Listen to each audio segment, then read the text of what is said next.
బాగుంటది. అంటే మీరు అసెంబ్లీలోకి రావడానికి ఓన్లీ ముఖ్యమంత్రి అయితేనే వస్తారా? ముఖ్యమంత్రి స్థానంలోనే ఉంటే వస్తారా? అంటే మీకు ఓట్లేసింది ముఖ్యమంత్రి స్థానంలోకి ఎక్కడానికే ప్రజలు అనుకుంటున్నారా? మనకు ఓట్లేసింది మన నియోజకవర్గంలో ప్రజలు మనకు సేవ చేయడానికి మాత్రమే ఓటేశారు. దాన్ని మీరు ఉపయోగించుకొని మీకు మేము విన్నవించుకుంటున్నాము.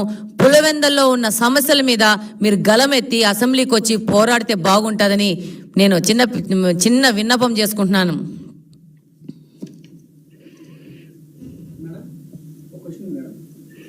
ఇప్పుడు జగన్మోహన్ రెడ్డి పులివెందులు వెళ్ళినప్పుడు అతని మీద వైసీపీ కార్యకర్తలు ఎగబడ్డారు, దాడి చేయబోయారనేది వార్తలు వస్తుంది మేడం. దీని మీద మీరు ఎలా స్పందిస్తారు?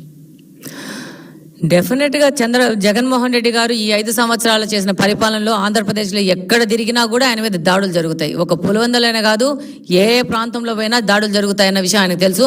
ఆ తర్వాత మరుసటి రోజు బెంగళూరుకు పోయినా కూడా అక్కడ కూడా వచ్చేసి దాడులు చేసినారని మనం మీడియా ద్వారా తెలుసుకోవడం జరిగింది. ఈరోజు ఆయన పాలనలో నష్టపోని వ్యక్తి అంటూ ఎవరూ లేరు ఆంధ్రప్రదేశ్లో.